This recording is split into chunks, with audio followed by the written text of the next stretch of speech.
to Oakland County for these services because they provided them at a more thorough, better rate than what we can do in-house. Is that true? That's correct. I mean, just on a resource standpoint alone, the resources of the county are much more vast than we can have in-house. If we were to have an assessor in-house with the same type of background and experience, it would probably be well into the six-figure range, just based on the high demand for assessors in cities. And so, there are a handful of municipalities in Oakland County that use the county for assessing services just because it's more cost effective. If we were to have an assessor, sorry. I liked it. Oh. Are we good? So now we're live. So Okay. essentially what I was just saying is it's more cost effective to be using the county because of resources. And since they've had the new director join their team, they've had 3 or 4 training sessions that they invite every municipality of the county to come out and learn, whether it's land division or tax abatement incentives. And so they're not only just continuing their current service provision, they're expanding on what they offer to their communities. And so I've attended a couple, and we can have staff go to each one of these. So, I think they do a fantastic job. Whenever we need anyone from their office, they answer immediately. So I would recommend this contract. Any other questions or concerns? Yeah, what's our total cost a year?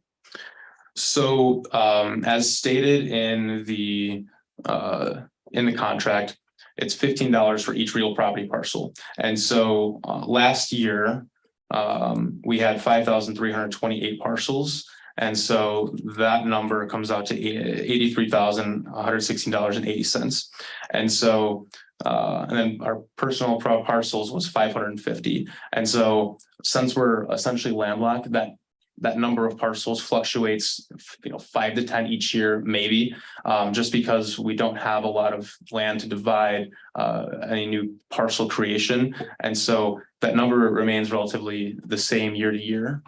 So, I mean, for example, if we had a larger lot, and it was split and divided into, 12 or 15 parcels, then that number would raise much more. But like I said, So what's our total? What's our total? Yeah, you had part of Let me do that math.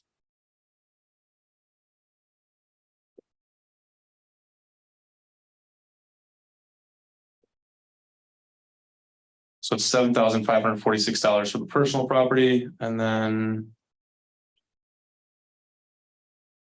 $79,920 for the real parcel. So 88,000, 89,000. Anyone else? Go ahead. No, just my one question, then the reason for the 4% is totally for inflation. Is that their rationale for the 4% increase? And increase of property values, it's just what they're providing that number to every single municipality that they provide service for. You mentioned, follow up on that, you mentioned that there was expanding services that they were. And maybe expanding services isn't the right word. They're offering more to their communities with trainings and that kind of stuff. So I guess expanded service is probably not the right terminology, but they're offering more to their communities to partake if they wish to, which, like I said, I've chose to go to some of those trainings. I think they've been very beneficial. They've had members from the State Tax Commission come out, teach training. So I think they're offering more to their communities. Okay, so we're at, what do you say, 88,000 per year for over the next 3 years? Okay, versus what you said before, if we had someone on site, who'd be able to retain and do that job, yeah. Right. I mean, salary wise, it's probably going to be roughly 6 figures, and then that's not even including Any benefits and whatnot. So, Is the 4%, it's like a 5-year contract, 23 to 28. Is it 4% per year or just 4% overall? it's 4% each year, and just for you guys' knowledge, it is a 2-year contract. So 23 to 24, and then 24 to 25. Just an error. Oh, I Yeah, see. the error was 20. There was an error on the actual agenda, but everything else in the packet was Okay, so it's not fiscal year 23, fiscal year 24, it's fiscal 25. It's 2 years from, I'm just trying to understand that. July 1st, 2023. This goes until the I end see of now. 2025. Yeah, the 2 years, yep. Okay. Anyone else? Okay, roll call, please.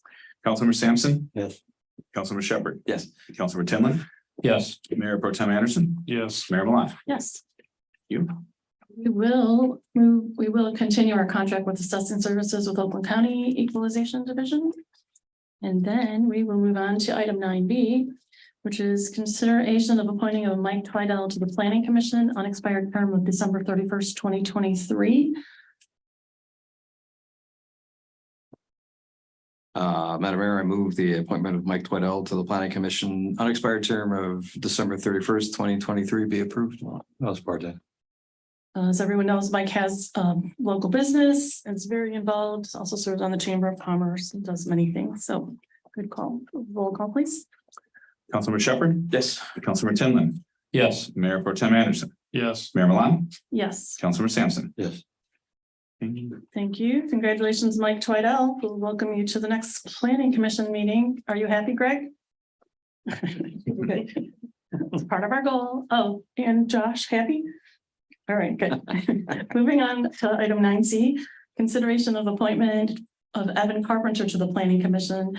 And he is also agreed to serve as a zoning board liaison to the unexpired term of December 31st, 2024. Madam Mayor, I move the appointment of Evan Carpenter to the Planning Commission and as zoning board liaison to an unexpired term of December 31st, 2024 be approved. Support. Roll call, please. Councilmember Tinlin, Yes. Mayor Pro Tem Anderson, Yes. Mayor Milan, Yes, Councilmember Sampson. Yes. Councilmember Shepherd. Yes. congratulations, Evan Carpenter, and welcome to the Planning Commission / Zoning Board of Appeals. Item 9D is consideration of the reappointment of Melissa Coda to the Traffic and Safety Board to an expired term of May 1st, 2023, term to expire May 1st, 2026. So moved. Support. Any comments? I didn't give you a chance to comment. Melissa's a long-term, she's served on that capacity for a little while too. She's an engineer with the city of Birmingham, so she brings great wealth to this position. Roll call, please. Mayor Pro Tem Anderson, Yes. Mayor Milan, Yes, Councilmember Sampson. Yes. Councilmember Shepherd. Yes. Councilmember Tinlin. Yes. congratulations, Melissa Coda, and welcome to the Traffic and Safety Board again. We'll move on to the next item, which is consideration of appointment of James Waddy III to the Parks and Recreation Board to an expired term of May 1st, 2023 for a term to expire May 1st, 2025. So moved. Support. James is here today. James, did you want to say anything to anyone here today? We'll allow you the opportunity. Yes. Madam Mayor, City Council, I just wanted to say that if I should get appointed to Parks and Rec, it would be an honor to serve Clausen. The reasons I come to want to get on a board with you guys is because Clausen has been so welcoming and of me when I didn't have a car. People gave me rides to work. When I didn't have food, people fed me. And I just want to say thank you to the city of Clausen. Okay, for this opportunity. Thank you. Thank you. Are you coaching again this year? I see that Clausen wrestling shirt on. Yes, ma'am, I am. All right. Good job. That's right. Go Clausen. Anyone else or any other comments? Roll call, please. Mayor Milan, Yes, Councilmember Sampson. Yes. Councilmember Shepherd. Yes. Councilmember Tinlin, Yes. Mayor Pro Tem Anderson. Yes. congratulations, James Waddy III. We welcome you to the Parks and Recreation Board and thank you for your willingness to serve. Thank you. Next up is an item 9F, in consideration of appointment of Joseph Marucci to the Downtown Development Authority. He is a resident to the expired term of October 31st, 2021 to expire October 31st, 2025.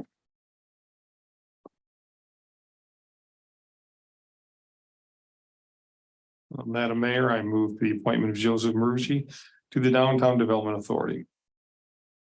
Support. Any comments?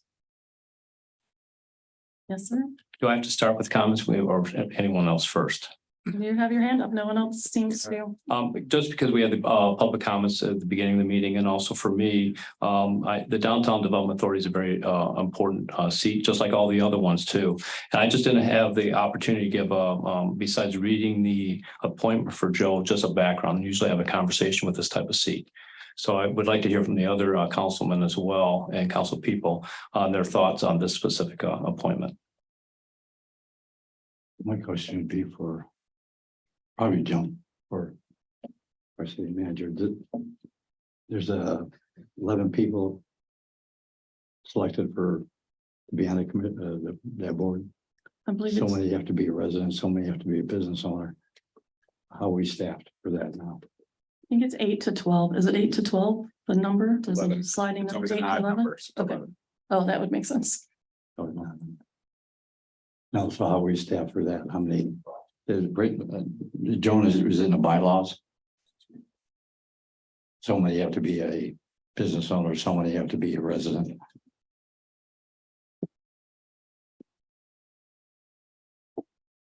Not more than 50% are to be residents. The rest have to have an interest in property in the downtown. So how would this work out? I don't understand your question. I don't understand what the question portion of this is. How would it work out?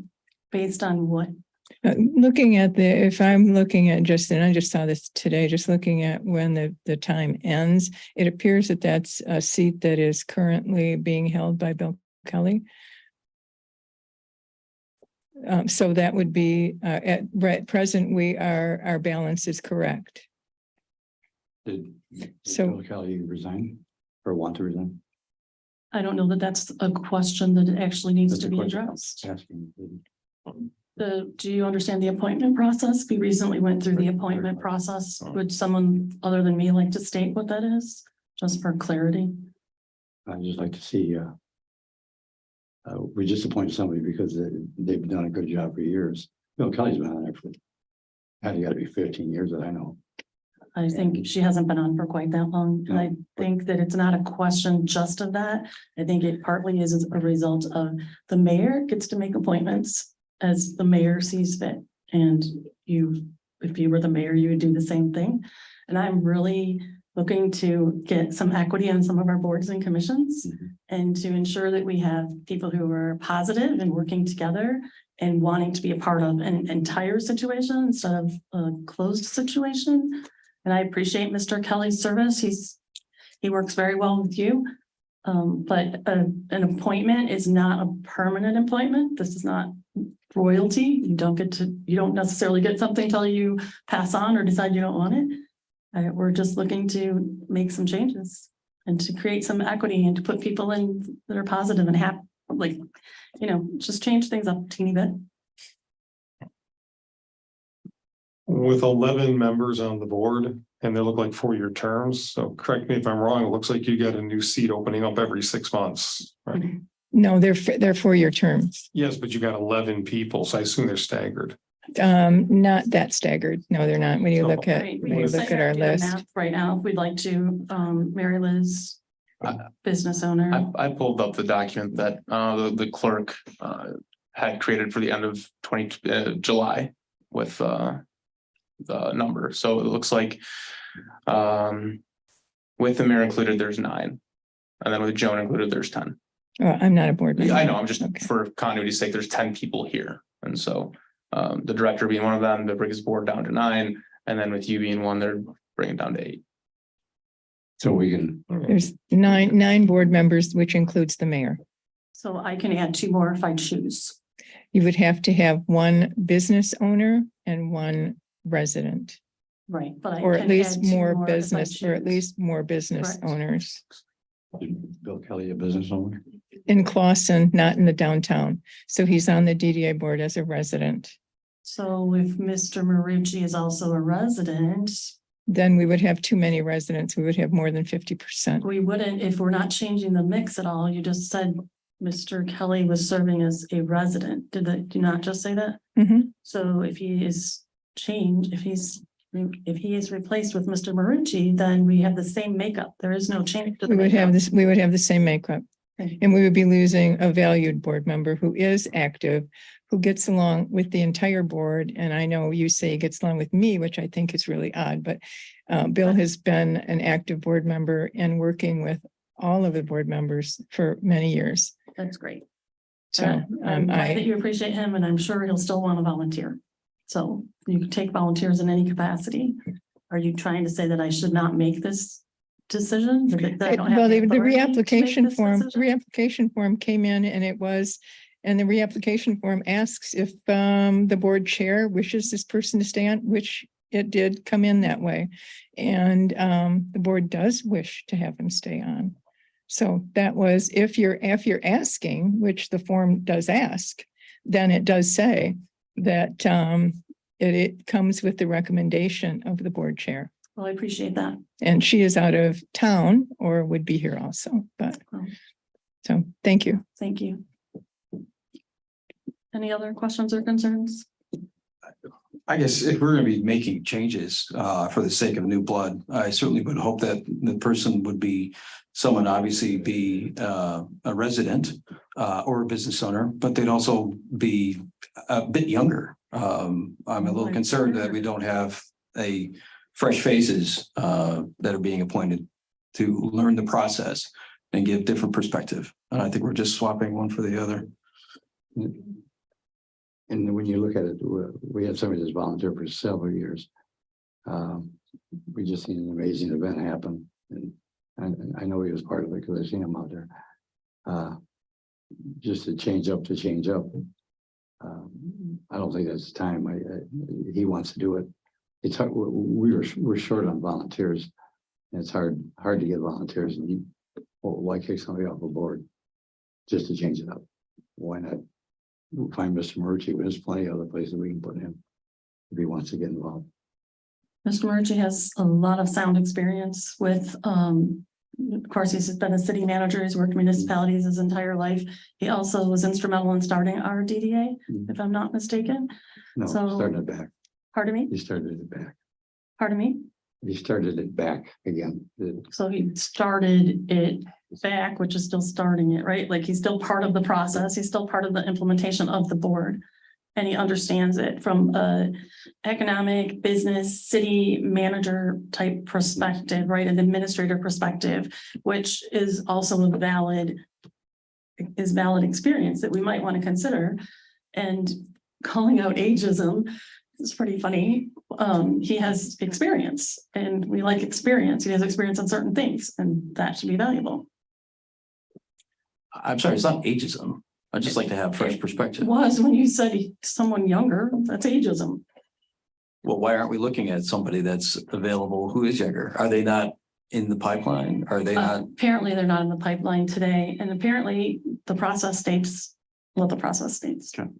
Well, I've stated my opinion on that. I appreciate it. I do appreciate your opinion. I appreciate your opinion too. It's not to hurt Mr. Kelly's feelings. I think it's great that he's wanted to serve. But I've heard it said repeatedly lately that it's really important that we get the right people in these positions. And I 100% agree with that statement. I think it's really important that we assemble a team with the right people. And I think if you have someone with character and has a willingness to volunteer, Mr. Kelly is going to continue to volunteer. He just won't be on the board volunteering. And then that's kind of a win because you're getting 2 for 1. Did that answer your questions, Mr. Tinlin? Yes. Okay. Any other conversations? I still have a math question, which is 4-year terms, 8 seats that rotate. Presumably one of them is coming up every 6 months. No, Is that no, it's not correct? true. Then how does it work? Please explain. They're random. They're just random. So, okay, so on an average of 6 months. Not really. It's really random. It looks like the terms expire at the end of every October.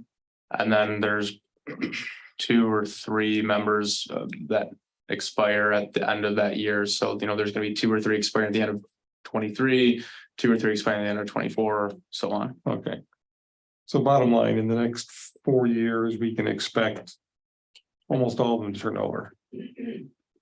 In clusters, obviously not a steady stream, apparently in clusters. Yeah, great. Yeah. Let me get simple. These positions turn over quite regularly. So if Mr. Kelly wants to continue to serve and yet the mayor wants some fresh blood, if his term expires, he steps back for a while. It sounds like there's plenty more opportunities for him to reapply. Or vice versa, we can leave him on because he's already up to speed. And then the next one, appoint him if somebody backs down. You got a group of people working together now. Why break it up? There are probably reasons to break it up. There are probably sound reasons to break it up Reason to break it up. for fresh thoughts and ideas. That's all. Great ideas. There's a whole bunch of new things we've done. I've seen them, so. Well, I think the question here is basically how each of you would like to vote. I presented a candidate that is a good candidate. I am within the rights of what my role calls for to appoint, not reappoint, and I'm doing that not to be harsh or unkind, but because I think it would be a really sound move.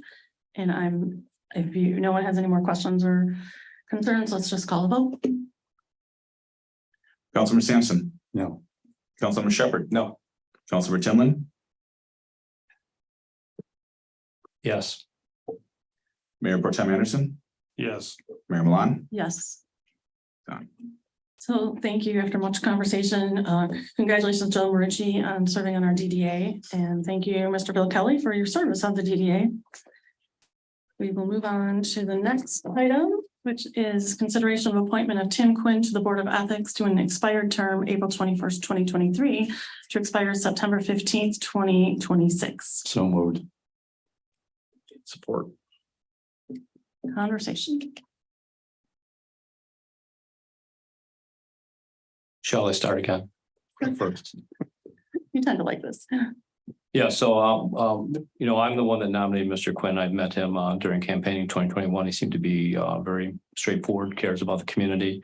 There was a discussion though in his application, and he's not here today, that he also served or used to serve on a planning commission in upper or northern county.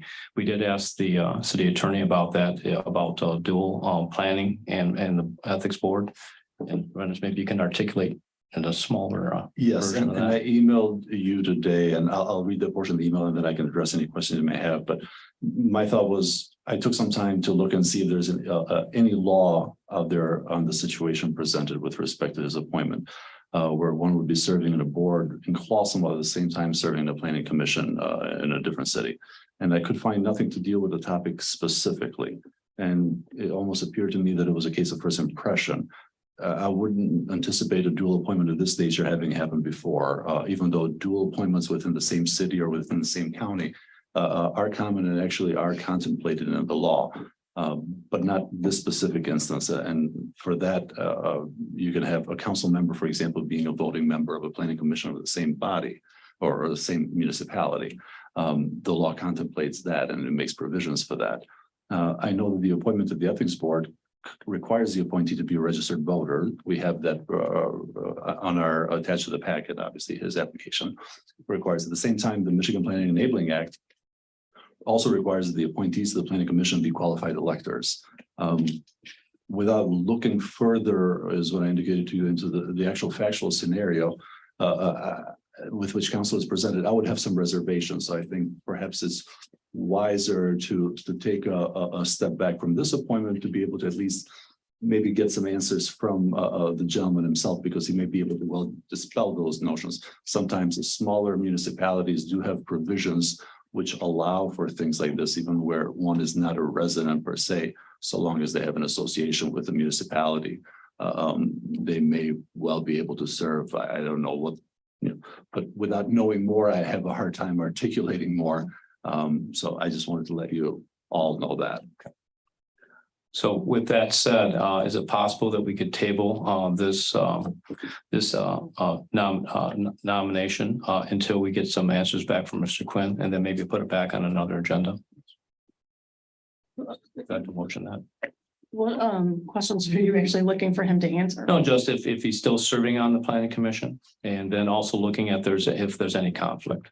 I mean, I know there was some, as we had a dialogue when we first had that nomination, and just, the bandwidth of him serving on a planning commission, if he's still there, and also the ethics board. So I just want to make sure everything is I's are dotted, T's are crossed, that we're doing it the right way. So I would just like to know, and not pushing for or against, I would just like to know, Mr. Newshire, your letter was conjecture at best, right? There was no legal opinion. There's no law associated with any of the comments that you made in your letter. As a matter of fact, you stated there was no law to support anything in the letter, yet you said that it would be, that you would steer against it or something like that. I don't know. I said I would have reservations. You would have reservations, but that's personal. What's the substance of your Reservation. reservations? Well, think about, the substance of my reservations would be in the sense that would we allow, for example, if you move it a step up, a person to run for a state house seat with a property in Clawson at the same time with a property up north somewhere running for the same seat, right? Would that be okay? Would the person be running for Congress locally here in Clawson with a seat and then elsewhere? That's my reservation. And the fact that there is no law on the matter is because it hasn't happened. I can't find anything anywhere that says that this is a thing.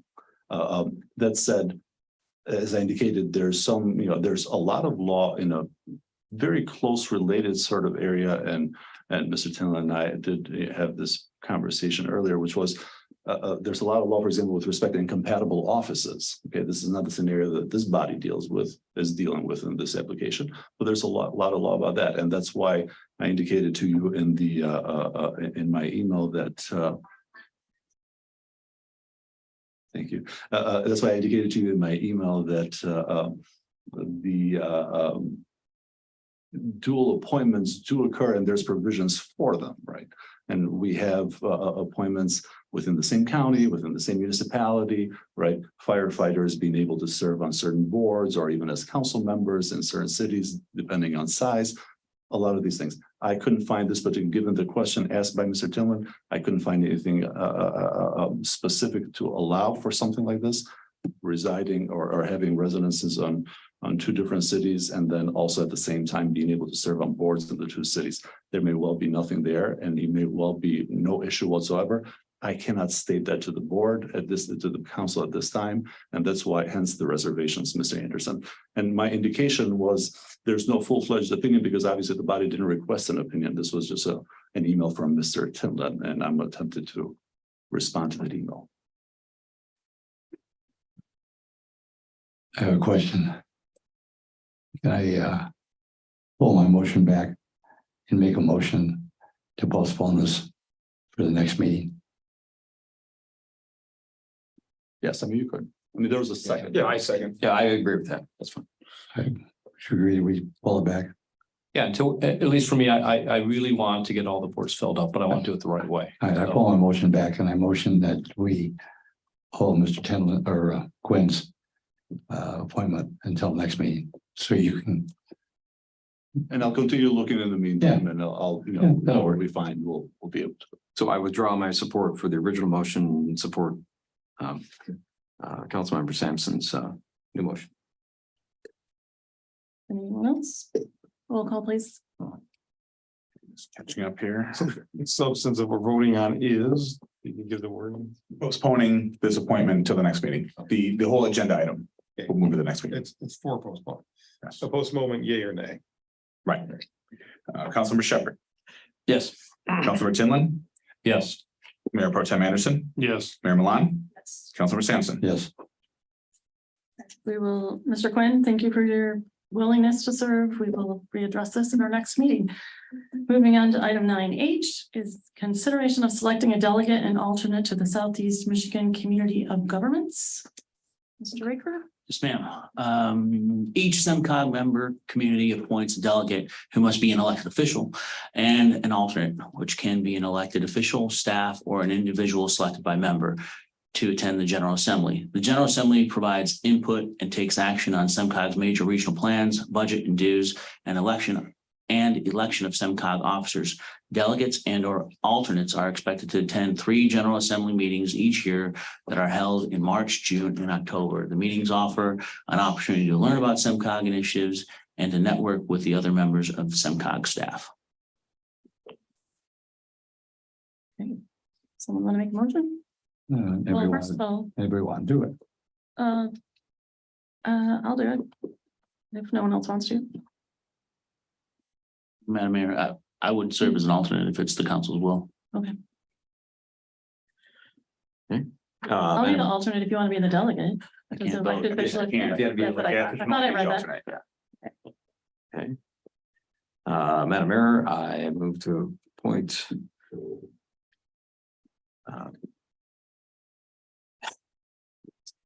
also you're Mayor Milan as the delegate, and Joseph Raker, city manager, is the alternate to the Southeast Michigan Community of Governments.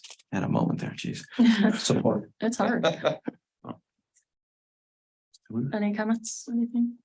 Roll call, please. Councilmember Tinlin, Yes. Mayor Pro Tem Anderson, Yes. Mayor Milan, Yes, Councilmember Sampson, Yes. Councilmember Shepherd. Yes. Congratulations. thank you. Just agreed that I shall serve as a delegate and Mr. Raker shall serve as an alternate for the SEMCOG moving forward for the next year. Now we'll move on to the next item. This consideration of the first reading of an amendment ordinance, section 46-102, to regulate payments by check with insufficient funds. Who would like to speak to that? Motion. Oh, sorry. Madam Mayor, I move the first reading of an ordinance to amend the City of Clawson Code of Ordinances, Chapter 46-102, payment by check with knowledge of insufficient funds be approved. Board.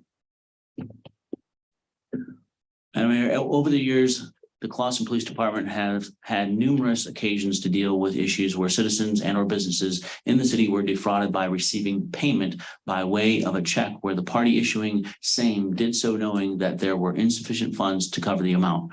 Our Code of Ordinances does not deal with the issue as such. Over the years, even in the most de minimis amounts, the charges sought and authorized were felonies from Oakland County Prosecuting Attorney's Office. The Chief of Police and the prosecuting attorney believe that the appropriate way to deal with these offenses would be through our Code of Ordinances. To that end, the ordinance before you makes the issuance of a check with knowledge of insufficient funds a misdemeanor. I'm curious how many checks we still receive. Just curious. Many? Now, is this just the checks to the police department or? No, it's broader than that, Madam Mayor, members of council. It's, what the issue that it deals with is those payments, even among individuals to our businesses where payments by checks are made, but there's no money to cover the amount and the check bounces. But where that payment is done with knowledge of the fact that there are no funds contained therein. We do have state law that covers the area. It's called uttering and publishing, and uttering and publishing is a felony punishable by up to 14 years in prison. And particularly when it comes to small amounts, petty amounts, we find, with our officers, our Clawson PD as police departments throughout the state find that sometimes it's either hard to get charges for something like that, or the charges are so obscene and too much. The punishment is disproportional to the crime actually committed. And we believe that a misdemeanor, something punishable by up to 93 days and up to $500 in fines and costs would be a more appropriate remedy for the situation where a business is out some funds, knowingly. So Can this be used on a citizen that comes and pays their taxes? Writes a check, finds out his account was hacked. No, it would not be. Where does it say that? Because there would be no, the person would not know, the intent would not, we would not be able to prove the intent under that circumstance, ever. How does one determine the intent? Well, it's a legal process, but our detectives will be investigating each situation. And there's, this is always going to be a case that is coming to be authorized for charges by Clawson police detectives. There would be no other scenario. Somebody contacts the police, they go out there and do an investigation thorough through and through. And Mr. Nushai, if I may, if someone just doesn't pay their taxes at all, then it gets rolled into the county. And so if we receive an insufficient check and it doesn't process, then those taxes are just unpaid regardless. And so they would just get rolled to the county anyway.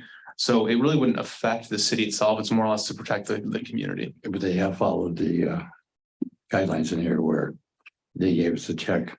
They didn't have insufficient. We would never even get that call, Councilmember Sampson, meaning the PD would never get that call as far as, because there's a civil process in place which goes to your tax rolls. So that scenario would never materialize.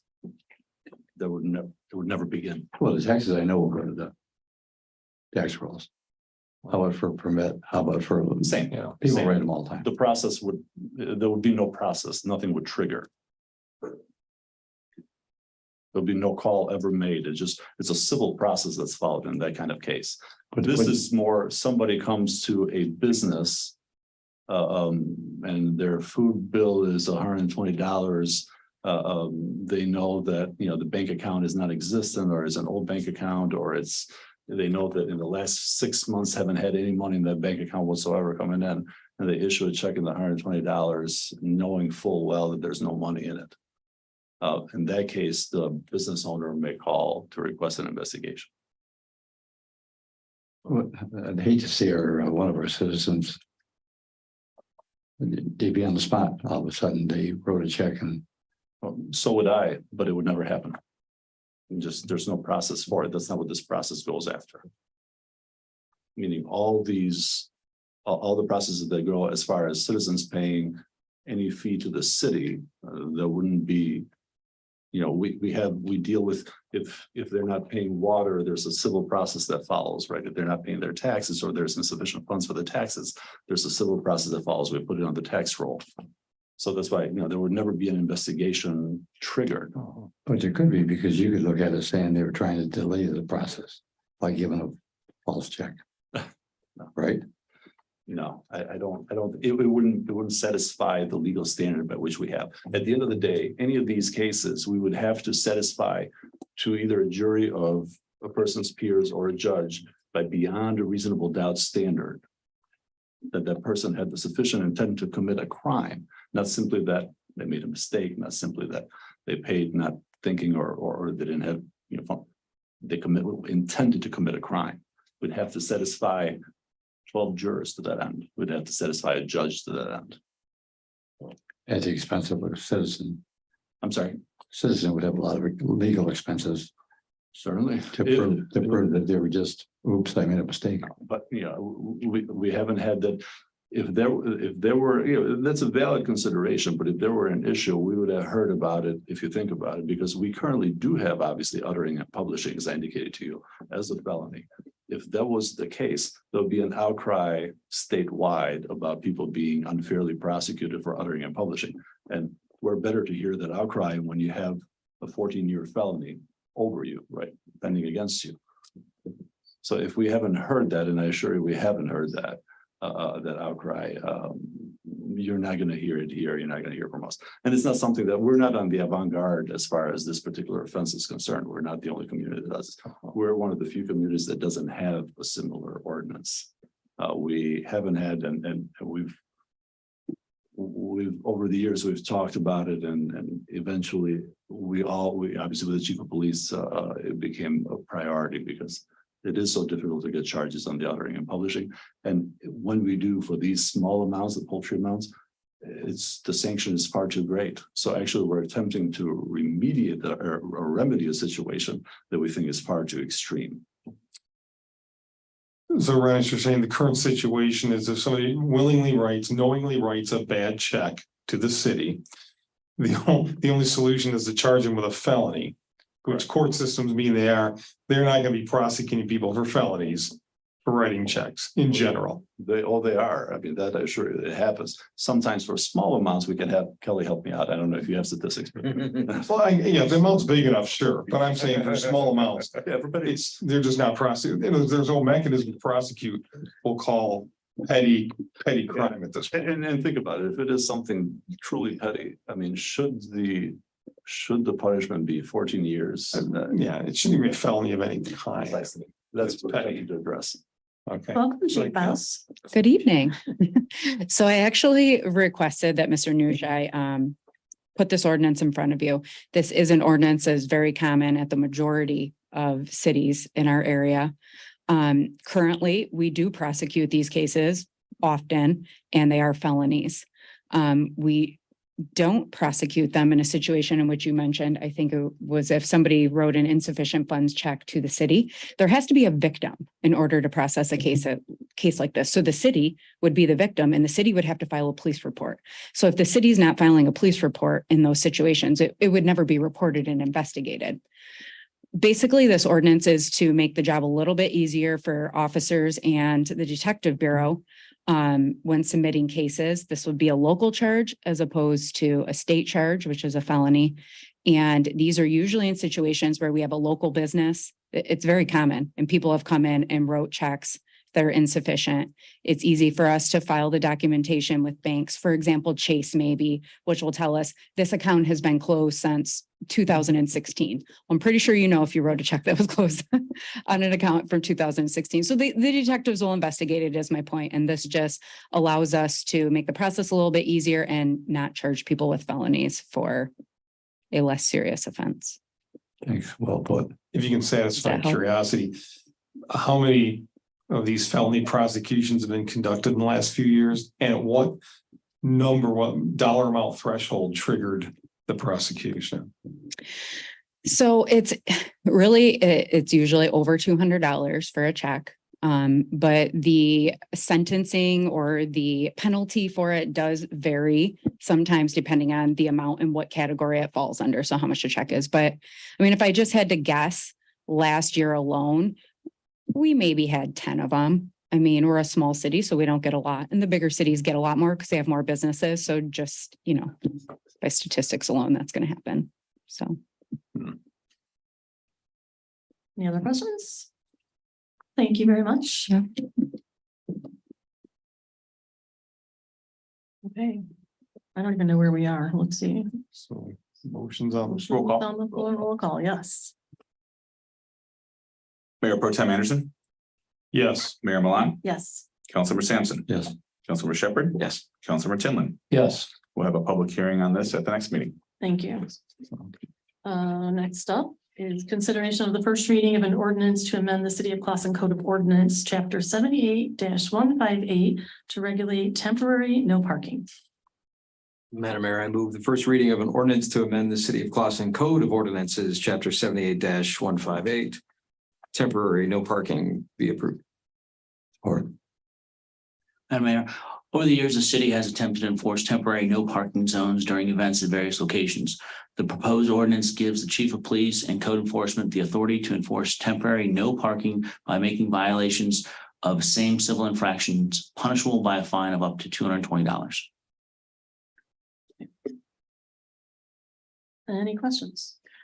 so, just as an anecdote, during the fireworks, is this generally when this would happen? This really was the nexus of it. Okay, all right, yeah, because I think we encountered a situation over at Baker Ballfield where there were at least a dozen, if not more, that were parked not only in the stands area, but also in outfield. So I don't know if that happened this year. I didn't get an opportunity to go over that area, but. We have quite a few issues with people not following the no parking signs that the DBW puts up for us, not only during the 4th of July, but even most recently Clausen Fest, just a couple people not following the signs, but mostly the 4th of July. But as we have more events in our city, just to keep people safe, we might be putting these signs up more often. And as events get bigger, it could potentially be a problem if we can't enforce it. Okay, and so that's also for street sweeping and snow removal, or is that not some? I don't I think we don't consider know. that for this. Yeah, I don't think That's I think it's just for special events. Okay. Any other? Thank you. Roll call, please. Mayor Milan, Yes. Councilmember Sampson. Yes. Councilmember Shepherd. Yes. Councilmember Tinlin. Yes. Councilmember Anderson. Yes. This too will be brought back for a public hearing at the next meeting. Great, thank you very much. So next on our agenda is consideration of going into closed session pursuant to MCL. Look, can I just ask a question? Can we move? I don't know if anyone's here for public comment. Can we readjust our schedule so that they don't have to wait? If they came just specifically for that? If you like. Would it, I'd like to make a motion that we amend our agenda to move public comment to this point in our schedule. If anyone would agree with that. Support, do you want old unfinished business as well or no? Sure. We don't have it. We don't have to, we can do that later. Right. I just think there are people here who may want to speak and I would hate to not Support. have to say. Is that good? Councilmember Sampson, Yes. Councilmember Shepherd. Yes. Councilmember Tinlin, Yes. Mayor Pro Tem Anderson, Yes. Mayor Milan. Yes.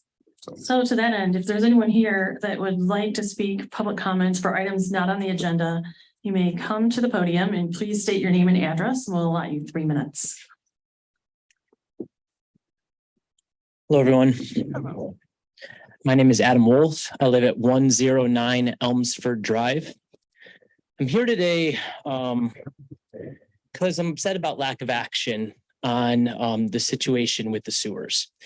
As you know, we a couple weeks ago had some flooding due to the storms, which is not what I'm here to talk about today. I actually have a waterproofed house, and if there was regular groundwater flooding, I wouldn't have any issue. This situation with the sewers is not new. It's happened multiple times on my street and affected most of the houses on my block since 2014 at least, and possibly even earlier than that. 2 weeks ago, I lost all my finished basements, most of the stuff in my basement as well. And it is due to our aged sewers, the outdated sewers that are too small, that are corroding. I've spoken to members of the water department from the Department of Public Works before about this, who I know they are working on a sewer project, but the pace at which that is going to be done is not reasonable. This is not something that should be done over the next 10 years, over the next 5 years. This is something that needs immediate action. And it's call for consideration of diverting funds from capital projects, from other investments that might be, the city might be focused on. Infrastructure is a vital investment, and it might be time to start considering subcontracting or looking outside the city to try and get these sewers replaced. This shouldn't keep happening. And with global warming the way it is, it's going to keep happening with these storms. And I don't know about all of you, but the expense associated with this, even if insurance covers a lot, there's always going to be deductible. There's always going to be stuff that's not covered. And to have to keep redoing that over and over and over again. I also found out I had asbestos tile, which is common, but I didn't know that. That's remediation as well that I have to pay for. It needs to be fixed. It should be a number one priority right now, that infrastructure. That's what I'm here to say. Thank you. Thank you. Is there anyone else?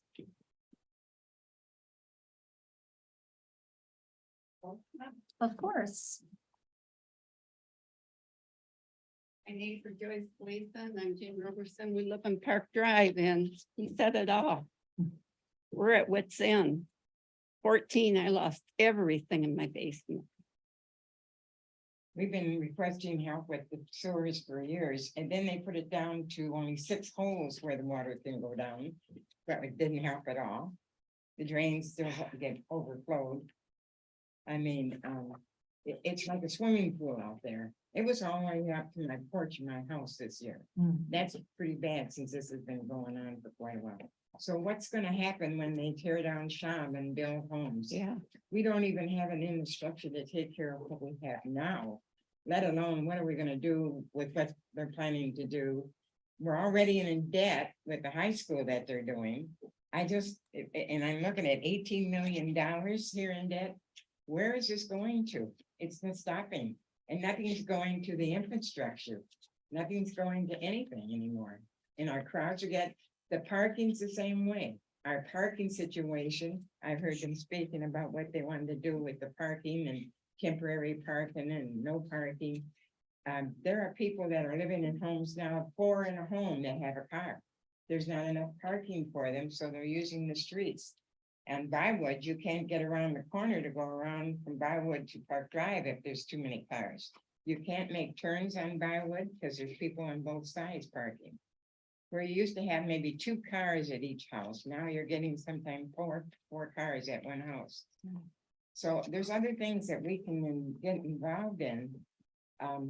That's way beyond what I hear us talking about here. You're adding this and adding that, but you're not repairing what we already have. And I've been here since 63. Me too. Plus there's all these new apartments going up. And also I wanted to mention, if you guys would only turn up your microphone, you might get more attendance because we can't hear you. You're having a conversation among yourselves, but the people that came to sit in the back here cannot even hear what you're talking about. If it does, it's muffled. So I am a little short of hearing, but I'm not wearing hearing aids, so it's not just me, but it sounds like you carried a conversation between yourselves. But the residents are here, and maybe that's why you don't have a crowd here to talk about things. Maybe they think it's useless. So just a couple of pluses, never done it in over 50 years, so. You're welcome anytime, and sorry you felt like you were excluded from our conversation. Well, it's just we can't. I hope you address it soon. Yeah, thank you very much. Ms. Madam Ryder? Mayor, if I'm next on the agenda, if the Sure. council wanted to take a break, I could talk to these two ladies real quick, get their information and Okay. come back and resume if that's your pleasure. Sure, we can do that. And then can we make one more slight change? I know you're next on the agenda, but is it possible that we could move Lisa next on the agenda because How we like to do, man? she doesn't have to be here any longer, right? You're gonna stick it out with us.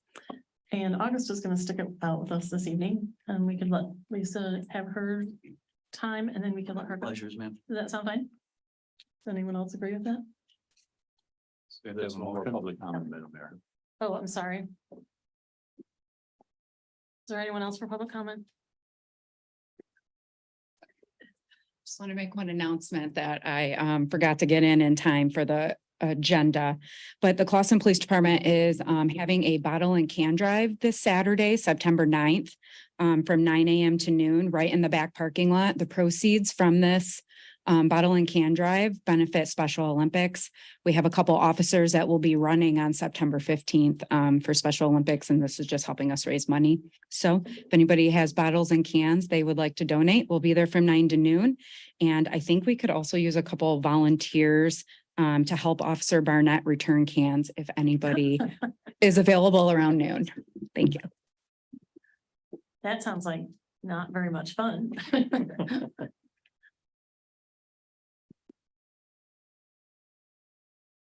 Good evening. Sorry, one more thing. I hate giving this critical feedback, but as it happens, I am so grateful Chief Baus clarified this matter about the ordinance regarding bounce checks. I had no idea what any of you or Redness were talking about until it was clarified for me, but it is deeply concerning to me that when Councilmember Sampson asked, if we treat this as a bad check written to the city, is that any different than a bad check to, your business, Mr. Sampson? And as I understood it, that's where you said absolutely not. Under no circumstances would it ever happen. But it absolutely would happen. It's a bounce check. Whether you are writing it to one person or a city, it's a bounce check. I can't fathom that it would be treated any differently or should be treated any differently. It may be specially treated by someone's decision. But when you try to persuade people, Mr. Nujai, to steer them in a direction based on your opinion this way, it's frightening to me. It's like special treatment. And when you similarly did it with Mr. Tinlin's question about is it okay for a member to serve on a board here or a board in another city? And you say, I have great reservation about this, and so should you, counsel. When there's no legal basis to have that concern, you're putting your thumb on the scale of what these our elected voices are supposed to be doing. It's particularly egregious when your own brother sits on the ethics board we're talking about and on our planning commission. It frightens me that you have this discretion. I'm sorry. Would anyone else like to speak for public comment? Seeing no one come forward, we will close public comment. And okay, so do we need to do a, You do 5 minute recess. we will do a 5 minute, we will have a 5 minute recess. That's fine. Recess. Thank you.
Are we on again? Okay, we're gonna resume and we are at item 9K. You are, ma'am. We are going to address personnel evaluations at this point.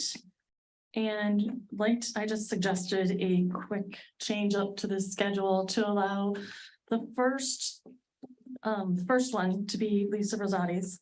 So item 9 out, so we need to renumber those, right?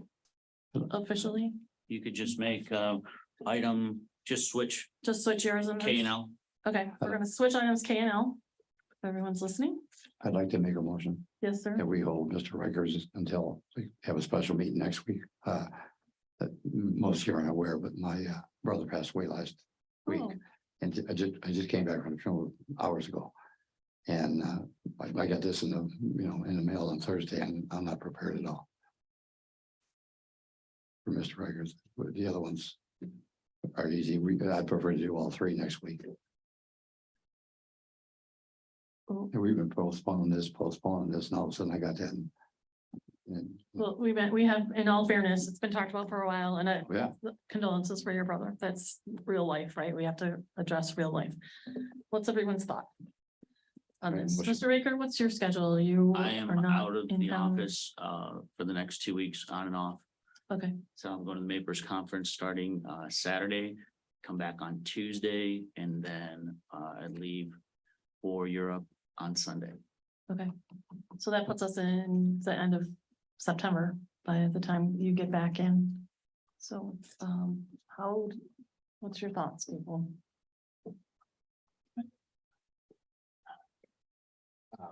If Mr. Sampson, I appreciate that, and I think. You need- Mr. Sampson, Councilmember Sampson, due to the circumstances, I think I can understand and agree, actually, with them. I can be ready even this week. I just need it. Tomorrow.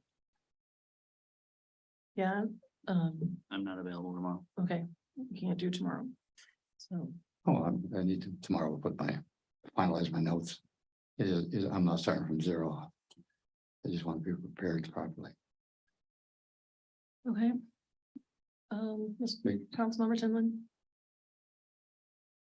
Well, I understand, yeah, it's unfortunate for your family death, and I want to have a good performance for you. Naturally, I've got my stuff ready, but I'm always giddy with excitement for the source stuff anyway, so. But I want to have a good formal written review of the positions, but not delay timing too much, right? Because I know, I'm flexible as always, so.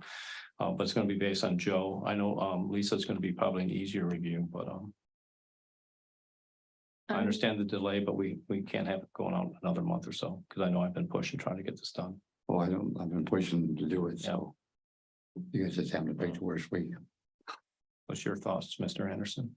Well, it sounds like Joe has the more constrained schedule, right? Next 2 weeks, you're on there.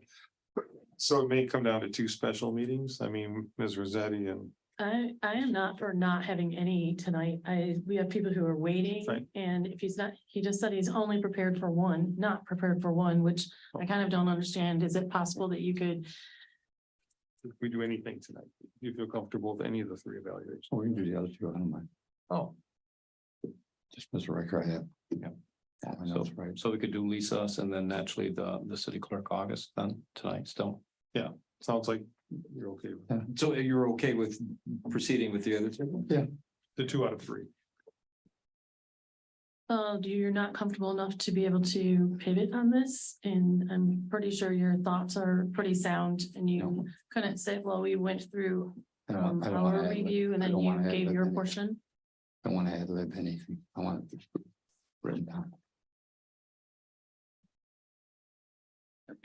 If I may, for the record, council member, I apologize for your loss, but at the last meeting, when this was brought up, you had suggested having special meetings for these reviews, and you didn't provide any dates.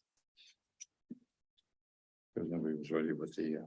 No, we were ready, and you were the one that said let's have a special meeting. Yeah. And no one provided the dates. I can produce the email that went out to everybody. So 2 council members provided their dates. That was it, and you were not one of them. So I don't want to be held hostage because one person didn't do their job. Understood. So let's call a vote on whether or not we're going to, No second. oh, sorry. There was a motion to postpone Mr. Raker's review. That's all, I got no date. That's all I've heard. Well, there was no second. No. So it dies. That is correct. If there's still not a second, So would someone else like to make another motion? I think the next motion was to move Yes, Ms. Rosati in front of me. that was going to be my motion. Yes, twice, I think. So just so we have clarification, the original motion was to delay all interviews or just Mr. Riker? no, just Mr. Raker, but it never got off the ground without it had no second. So it dies. So, are we, So I want to be transparent and just have a vote on it, so we're just clear, or no? Again, I'm new. It's what's on the floor is a switch of K through L, K K to to L? L, and that's it. So That's, does, there's, right. So does everyone support moving Lisa Rosati to the K position on our agenda and moving Mr. Baker to the L position on our agenda? Support. Thank you. Everyone understands that part? Roll call, please. Councilmember Tinlin, Yes. Mayor Pro Tem Anderson, Yes. Mayor Milan, Yes. Councilmember Sampson. Councilmember Shepherd. Yes. Okay, thank you. So we have just effectively moved so that we can proceed with the personnel evaluation of our city treasurer, Lisa Rosati. And then we did was effectively moved our personnel evaluation of city manager Joseph Breaker to the next level. So now the conversation is a motion, well, if no one approved a motion to and you did. postpone, wait a minute. He made a motion to postpone, sorry, I don't mean that, but he made a motion to postpone. Nobody picked up on it. Hence, we are continuing with the agenda as planned. That's amended, yes. Understood? Okay, that's what we just did. So, that being said, I'd like to make consideration of going into closed session pursuant to MCL 15.268H. MSA 4.180018A of the Open Meetings Act to conduct the periodic evaluation of the city treasurer. So move. City treasurer, right? Yeah. Support. Might I recommend that you make a motion probably for all All three at so once? that you don't have to Okay. come back after every review. Okay. Perfect. Then I would also, So I withdraw my motion. But your second. And, Yeah, because the mayor made the motion, you made the second, and then oh yeah. Councilmember Tinlin had an extra support. so we're adding in also going into closed session for evaluation of city manager Joseph Raker and the personnel evaluation of city clerk August Gitschler. Support. So move. Yes, sir. Yes. Mine will be an open session now, Okay. It's fine. So can we move yours last? whatever your pleasure. One more time. Because it'll make sense. We'll be out and then we'll come back in. Does that make sense? Do we have to do anything official with that? Are we good? Motion. Okay, thank you. No, he said we're fine. Just the portion about city manager Raker, since he's choosing to do so in open session, you wouldn't go to the closed session for that. So Right. you'd amend your motion. We're now removing Mr. Raker for going into closed session as he has just requested to have his meeting in open session. Thank you, ma'am. Still support. Support. Thank you. The amendment to the first motion. Roll call. Mayor Pro Tem Anderson, Yes. Mayor Milan, Yes. Councilmember Sampson. Yes. Councilmember Shepherd, Yes. Councilmember Tinlin. Yes. That's the amendment. Yes. So we're That's going the to, amendment. We still need to vote on. So now we're The main motion. the main motion to go into closed session, period. Yes. I just did that. The reasons we amended. I'm so confused. We have a motion. Go into closed session. I mean, They did it in we did it. That's exactly That's what I right. said. So the same motion, second, same people. Yeah. Okay, that's fine. So now Mayor Milan, Yes. Councilmember Sampson, Councilmember Shepherd, Yes. Councilmember Tinlin, Yes. Mayor Pro Tem Anderson. Yes. Closed session 8:56. Okay, we're gonna take a break and go to closed session. You can remain here if you'd like, to come, when we come back and to do, our city managers.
Okay, I'd like to call this meeting back to order.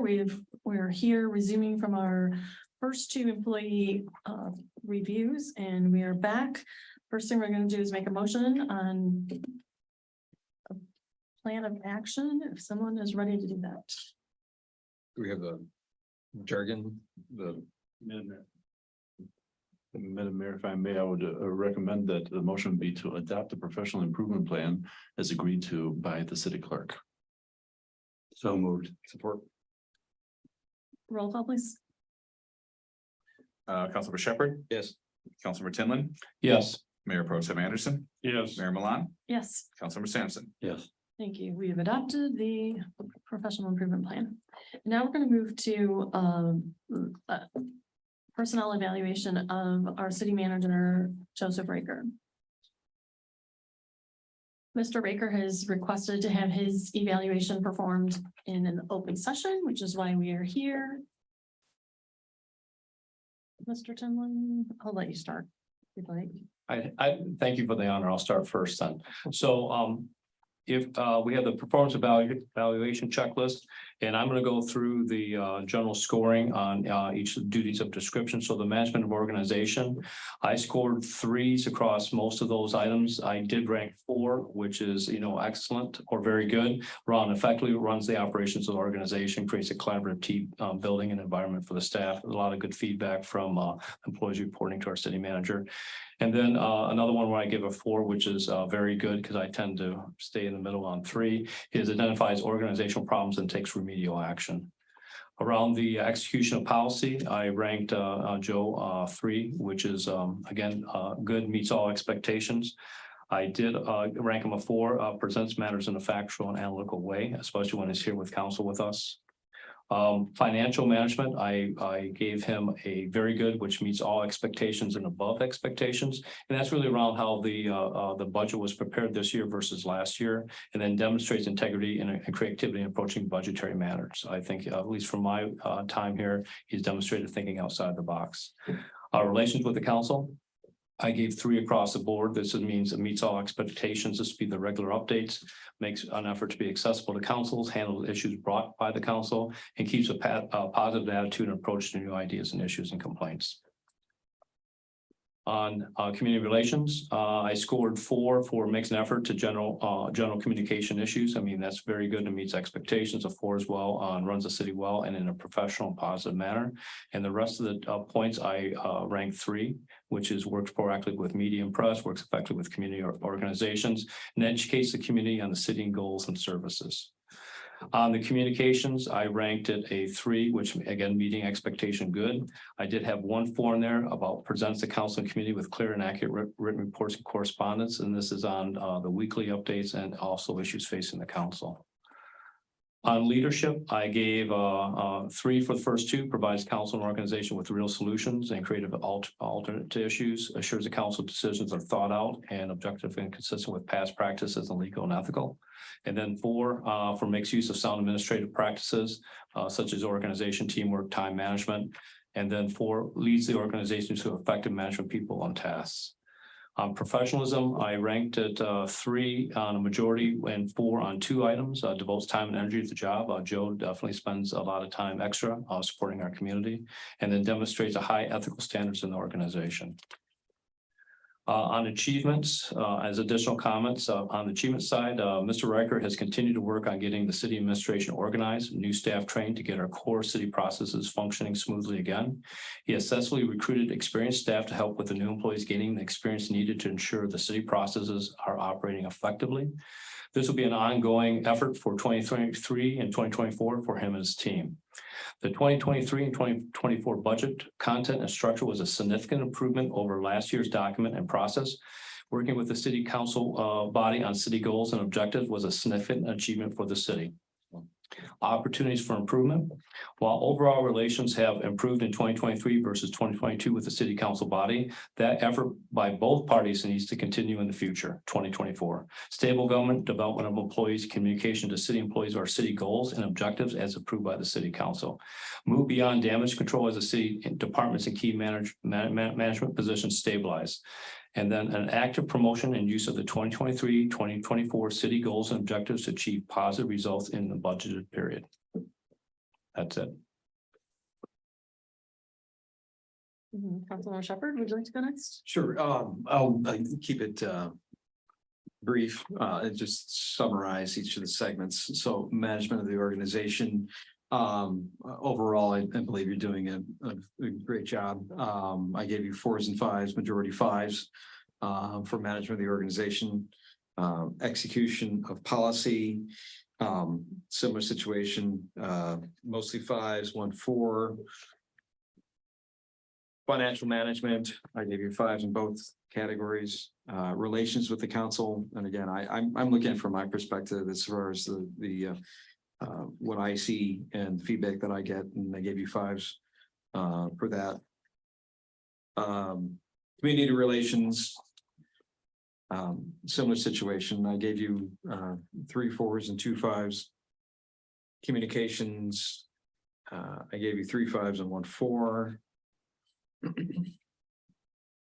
Leadership, I gave you 2 5s and 2 4s. And in professionalism, 3 4s and 2 5s on the professionalism.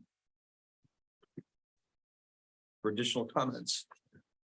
I mentioned that you maintained an open and positive dialogue with our superintendent involving the new buildings and new projects that are undergoing.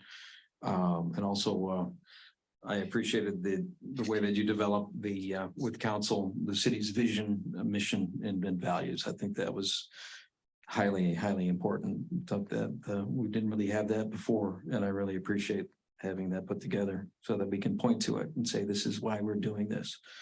So, and you've demonstrated that to me. I appreciate it. I appreciate that, but I would be remiss if I didn't. Your colleague next to you had a lot to do with that too, getting that over the goal line. But I am proud to have it conspicuously placed in all departments. And like I said, we've had conversations and you've targeted that as this is the reason why we're doing something. And that's, that maintains that vision, that maintains the consistency as far as the message that's being conveyed and how we're directing our business on council and throughout the city. So I appreciate that. Thank you, sir. Mayor Pro Tem Anderson, would you like to go next? Yeah, sure. So for the first category, management of the organization, I think you're doing a good job. I just gave you 3s all the way through. Execution of policy, again, doing a good job. Gave you 3s all the way through. Financial management, again, 3s. I think everything seems to be going fine. Relations with council, kind of a little mixed bag. Provides regular updates to the council, keeping them informed of current critical issues. I give you a 4. I think you're doing very well at keeping us updated. Makes an effort to be accessible to council members, giving you a 4 for that. I always feel like I can get a hold of you. Handles issues that are brought by the council in consistent, timely manner. Maintains an honest, truthful, professional relationship with each council member. Gave you a 3. Thought you did a good job there. Keeps positive mental attitude and approach to new ideas, issues, and complaints raised by council members. That's the only 2 I've given you here. I think if like a little improvement wouldn't hurt. Some of our meetings have been a little rancorous at times. I think things are getting much better, so I've already seen improvement in that area, but I think you as the paid professional supervised by a band of amateurs, you were held to a higher standard. So I think, again, I'm already seeing improvement in that area, Mr. Riker. So just keeping that positive mental attitude. Community relations, pretty much 3s, although I've got a 4, makes an effort to understand general community issues and concerns, remains involved and active in the community. I think you've done a very good job of connecting with our community here. It's funny. I think, Mr. Riker, I've lived in this area almost my whole life. I grew up in Royal Oak, got my first house in Madison Heights. And when I came to Clawson, I'd always had friends tell me, oh, Clawson's the most wonderful place. And I used to say, yeah, right, whatever. You look the same, you're just down the street, you couldn't even tell the boundary if you crossed it. And then we came to Clawson, I realized, wow, things really are different here. They really are better. Okay, to say it that way. And I think it's kind of almost like a little revelation. And I think you really got the revelation yourself, Beanie Cider, you've come over here and I think you've really embraced the community. So I'm giving you a 4 for that. And then communications, basically ensuring the council members receive relevant information, timely manner. Yep. A good rating. 3, presents council with clear, accurate information. 3, response to correspondence requests and complaints quickly and completely. I've given you 4 in that. I think that's been a very good. And facilitating open two-way conversation, a 3. Forgive me there for talking about myself for too long. I guess that's not appropriate in evaluation, but I do want to say that I've been there myself with you. Thank you. Right. Leadership, 3s all across. To professionalism, deals effectively with the public and organizations. A 3, devotes time and energy to the job. A 4, the speed with which you've responded during off hours, I think reflects that you've definitely putting a lot into the job. Number 3, demonstrates high ethical standards. Yes. Works to keep politics and personal perspectives out of the decision-making process. I give you a 4 for that. I think you strive very hard to be as objective as possible, and I respect that. And number stays active in professional organizations and regional issues. And a 3, I think you're doing very well there, so. And that's pretty much all I have. Councilmember Sampson. I'm ready. Okay, going to the list. Management of organizations, effectively runs the operation of an organization. I gave him a 3. Creates a collaborative team building environmental staff. I would say a 2. There's too much conflict between the council and some administration.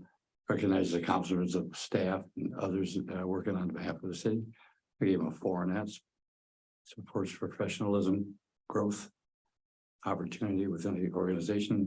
We gave him a 4 because I think he sends a lot of people to right spots. Accepts full accountability for the staff and the outcomes of the projects or decisions. We gave him a 2 on that. Identifies the organization problems and takes remedial action. We give him a 3. He's usually on top of something. Understands complies with policies and procedures governing the city. I gave him a 2 on that. This whole category execution of policy is low because several motions have just totally been blown off and never been done. And we just allow this to happen. But for implemented policy, I gave him a 0. But works towards accomplishing identified council goals, I gave him a 1. Presents this whole area needs to be improved. Presents matters in a factual, analytical way. I gave him a 2. I've seen a lot of conflict on some of his correspondence. Coordinates council policy decisions to staff, department, and the community. I see a 1. There's a lot of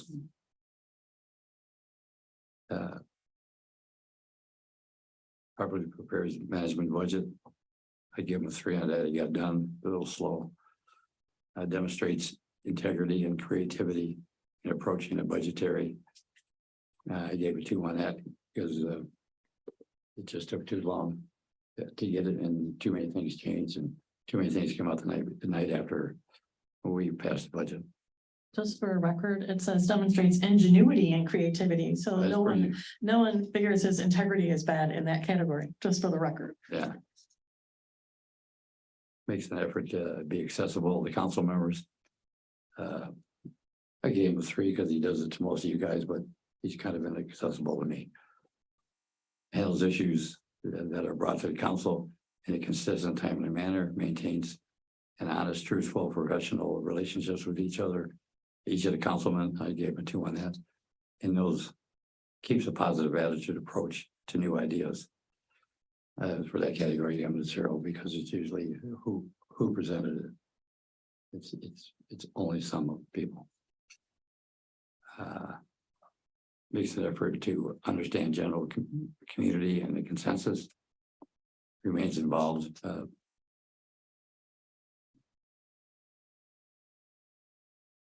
I would give him a 1 on that. I was going to give him a 0, but I just give him a 1. Thank you. You bet. Represents the city well in a professional, positive manner. I give him a 4 on that. Works positive, proactively with media and press again before on that. Works efficiently with community organizations, including the DEA, the school.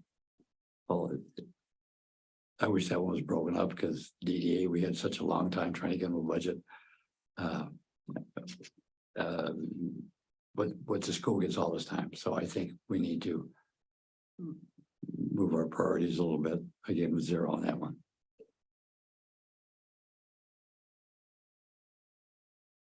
Educate the community with city goals and services. I gave them a 1 in that area because we had asked one of the motions to do couple townhouse meetings to teach people about recycling and all that. If we go back and look at the motions, that was too intrusive, he said, and he was gonna do, and it kind of got done in different meetings, but it wasn't what was argued with this council. We wanted one time people get to go in and hear about everything, and it never happened, but it was his choice to blow us off. Ensures council members receive relative information in a timely, effective manner. It could be a 2 or a 3. I'd give them a 3 then. Presents council in the community with clear, accurate written reports. Just a 2, not overly impressed. Responds to correspondence requests and complaints quickly and appropriately. 2 there because I'm still waiting for answers on a few things. And facilitates a 2-way communication, encourages mutual honesty and respect with the community, council and staff. I gave them a 1 on there. Provides council with organization and the leadership with real solutions and created. I gave them a 3. Ensures council decisions are thought out, objective, consistent with the past. I gave them a 2 in that area because we've been led down the road before. Makes use of sound administrative practices. I gave them a 3 in that area. Leads the organization through effective time or effective management of people and tasks. It's a tough one. I gave them a 2 on that because I've seen some areas where we need some help on. Some training and some professionalism. Deals effectively and appropriately with the public and other organizations. I gave them a 3 on that. Devotes time and energy to job. I gave them a 4 there. Demonstrates high ethical standards in the organization. I gave them a 3 there. Works to keep politics and personal perspectives out of the decision making. I gave them a 0 there. Just if you back watch the tapes where he called me oh, I can't even think of it anymore, but actually made attacks on the council people. No, just you. Just me. Okay, that works. It's very professional, so stays active in the professional organizations. I gave a 4 there. Thank you. Okay, I will start mine with management of the organization. Effectively runs the operations of the organization. I give you a 4, creates a collaborative team building environment for staff. 4, recognize the accomplishments of staff and other agencies working on behalf of the city. I give you a 5, and I think that's also speaks to your leadership. You're very good at sharing who's assisting you and giving praise, and I think that's great. Supporting professional growth and opportunity. 5, accepting full accountability for staff and the outcome of city projects or decisions. 5, identifies organizational problems and takes remedial action. 4, underneath execution of policy, understands and complies with policies and procedures. 4, implementing city policy fairly and consistently based on council decisions. 5, works towards accomplishing identified council goals. 5, presents matters in a factual, analytical way. 4, coordinates council policy decisions to staff departments and other organizations in the community. 4, underneath project management, properly prepares and manages the budget. 5, demonstrates ingenuity and creativity in approaching budgetary matters. 5, relationships with council, providing regular updates to the council and keeping them informed about current and critical issues. 5, makes an effort to be accessible to council members. 5, It handles issues that are brought to council in a consistent and timely manner. I give you a 4. And then it talks about professional relationships with each council member. I can't speak to everyone else, but I would say you're doing great. So thank you. Keeping a positive attitude and approach to a new idea, issues and complaints raised by council members, a 4. Making an effort to understand general community issues and concerns and remaining active in the community, a 5. Representing the city well and in a professional and positive manner, a 5. Works proactively with the media and press. Although fortunately we haven't had to do that much, I'll give you a 5. Working effectively with community organizations, including the DDA, the school district, regional authorities, and other agencies, of 4.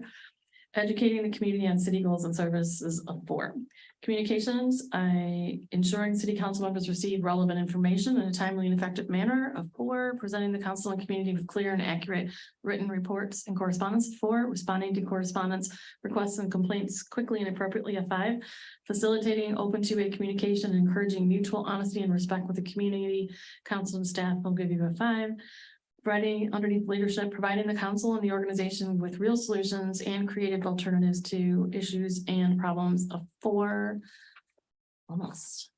Assuring that council decisions are thought out, objective, consistent with past practices, and are legal and ethical, of 5.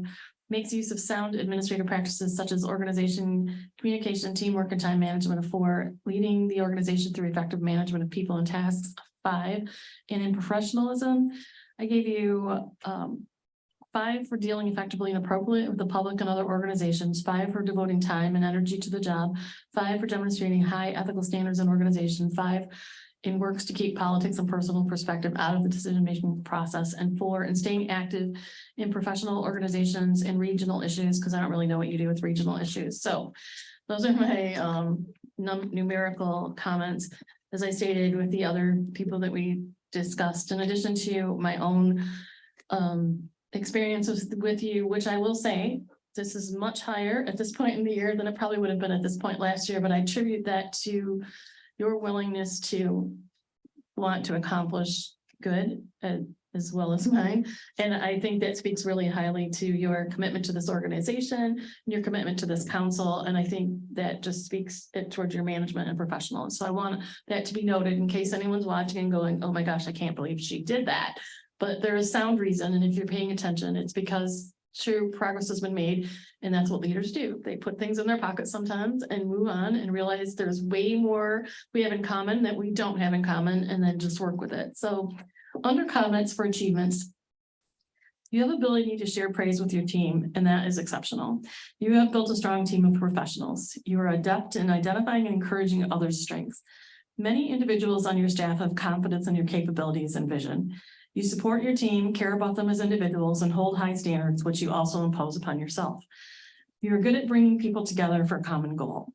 You're good at looking for outside opportunities for funding road projects and infrastructure. And I know you're just getting started with that, you and your team, but we're really counting on you. We're looking for you to do that. No pressure there.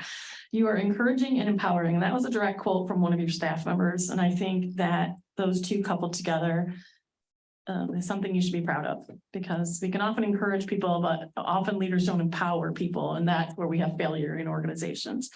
Your willingness to address sticky situations, listen to both sides. You're open to discussions on ways to improve. And that also came from staff members. You have an open door policy that is an absolute open door policy. You yourself work hard, and learning about other facets of municipality. Examples were given of concrete, staying on track, encouraging others to do so, following timelines, and understanding things outside of the management perspective of the city. You were given great kudos for taking the time to actually delve into the processes and the procedures that are involved in many of the day-to-day tasks here, which, you know, you may say, why can't we fix those infrastructure problems, or like, why can't we just put patch on all these things and move on? You've taken the time to become educated, and your staff truly appreciates that.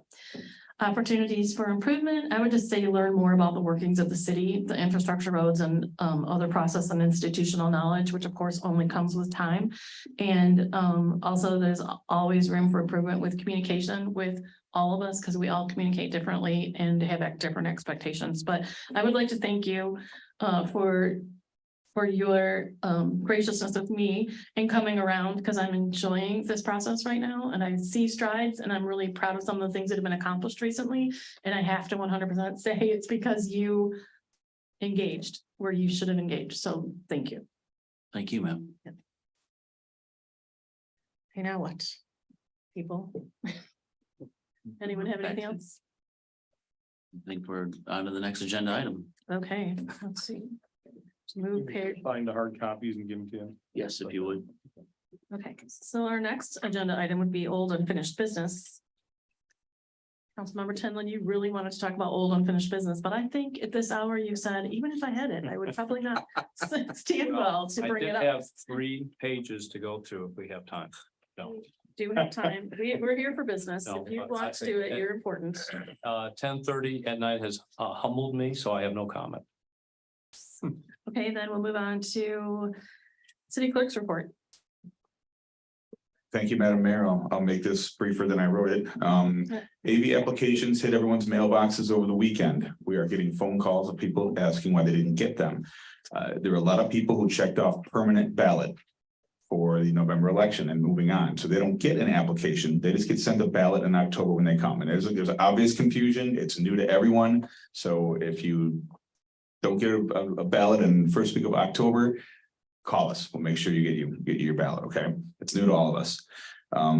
We're still accepting applications for boards and commissions. We'll update the list with the last 2 meetings of all the people that have been appointed. We always take applications, but every board has an opening now. So a lot of that has been cleaned up. League of Women Voters are still doing their candidate forum on Thursday, the 14th from 7 to 8:15 here. And finally, it's with a heavy heart that I share that my deputy clerk, Jennifer Hader's last day with the city of Clawson will be this Thursday, September 7th. Jennifer and I have been friends a long time, and I was lucky to poach her out of Farmington soon after I started here. She's been my right hand and partner through the last 2 years, and I was lucky to have officiated her wedding right here in these council chambers, standing right there. I'm going to miss having her around, and I want to thank her for all she's done for me since she's been here, and I wish her happiness and success in whatever she chooses to do moving forward. And she's here for 2 more days. If any of you want to give her a call or an email and wish her good luck. Thanks, you'd appreciate it. Thank you. Our city attorney's report, Mr. Newside. Madam Mayor, members of council, very briefly, I just wanted to let you know, thank you first of all for passing the 2 ordinances that we did the first reading on today. I just want to let you know that after that second reading, we'll have a few more ordinances presented to council in conversation with the chief of police. We've identified a couple items that we'd like you to consider. So we'll bring those items after the second reading and skip the rest that is late. Thank you. Thank you. Any questions for our city attorney? We'll move on to the city manager's report. Mr. Ricker. Yes, ma'am. Make this quick. Stakeholders from Clawson Fest and the staff met to do a debrief, very successful evolution last weekend. And we're already planning for next year's event. And I also have a commendation from a resident for the DPW. Dear Mr. Raker, I'd like to commend your tree trimming crew for the quick response and efficient work clearing of a large fallen limb near my home this morning. The branch of an oak tree had broken during the storm late last week and had fallen partially onto the road and sidewalk. Without prompting, the city came out this morning and removed the branch, which had not totally separated from the tree, in under an hour. The crew was friendly and very efficient, and the work was flawless. They even raked up the yard before leaving. I was so impressed at their professionalism. Thank you so much for taking care of our city. I have lived here many, many years and have had nothing but excellent service from the DPW. Keep up the good work. Sincerely, Mary Copen, Clawson resident. Nice. That it? That's it, ma'am. Okay, and we'll go to city council comments. Council member Sampson. Yeah. Thank you. Mayor Pro Tem Anderson. I have none. Councilmember Tinlin. I have none. So disappointing. Councilmember Shepherd. Just as a reminder that school is back in session and that everyone please use caution during the time at drop off and at the end of the school day. That's all. Great. Claws and Paws is on the 23rd in the park. Fundraiser for the Chamber of Commerce. If you have a pet or you like pets, contact the Chamber of Commerce and sign up. They're looking for sponsors as well. And with that, I will entertain a motion to dismiss. Madam Mayor, I move that we adjourn. Support. Took too long. Councilmember Tinlin, Yes. Councilmember Pro Tem Anderson, Yes. Mayor Milan, Yes, Councilmember Sampson. Yep. Councilmember Shepherd, yes. thank you, Thank everyone. you, everyone. What do I need to say? Everyone's like, is it really done? Lost 7-6.